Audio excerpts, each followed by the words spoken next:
Hello, ఏంటి బాబు నువ్వు చేస్తుంది? ఏంటి బాబు నువ్వు చేస్తుంది? నడు పోలీస్ స్టేషన్కి. డ్రగ్స్ తీసుకోవడం తప్పు కదా, అలా ఉండదు కదా. పోలీస్ స్టేషన్కి. హలో, మేము చెన్నై పోలీస్ స్టేషన్ నుండి మాట్లాడుతున్నామండి.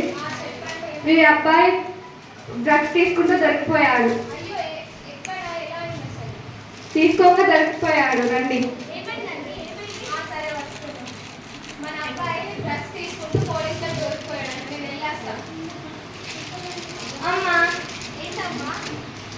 ఇది మీకు సంతోషకరమైన సమయం. తమ్ముడు పోలీసులకు దొరికిపోతే ఇది సంతోషకరమైన సమయం ఎలా అవుతుంది? తమ్ముడు పోలీసులకు ఎందుకు దొరికినమ్మా? నేను అన్నం గురించి మాట్లాడడం లేదు. నువ్వు దేని గురించి మాట్లాడుతున్నావు? నీట్ ఎగ్జామ్లో ఫస్ట్ ర్యాంక్ వచ్చింది, అందుకే చెప్తున్నా మీకు హ్యాపీగా.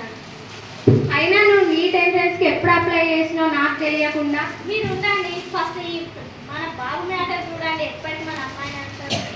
సరేలే, నేను బాబుని తీసుకొని వస్తా, మీరు లోపలికి వెళ్ళండి.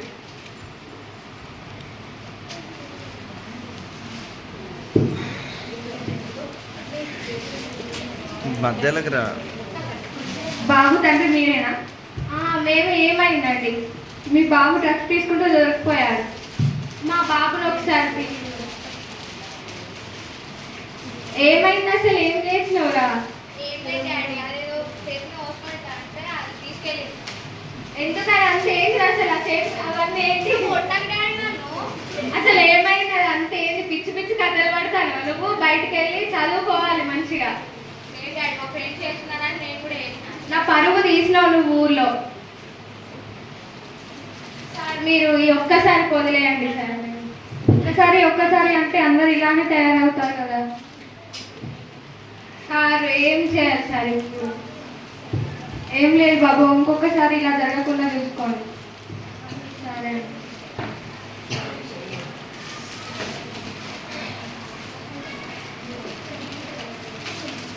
ఏమైందండి మన బాబు గురించి?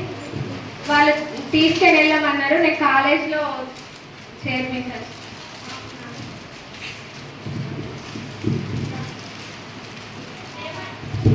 తమ్ముడి గురించి ఏమన్నా నాన్న?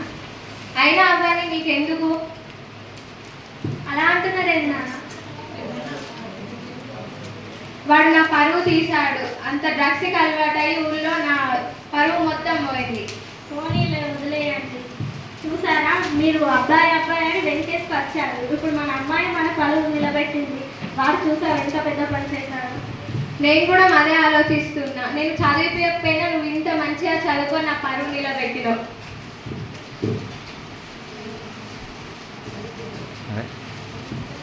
ఇక్కడ నుంచి అయినా మీరు నన్ను అర్థం చేసుకున్నారు.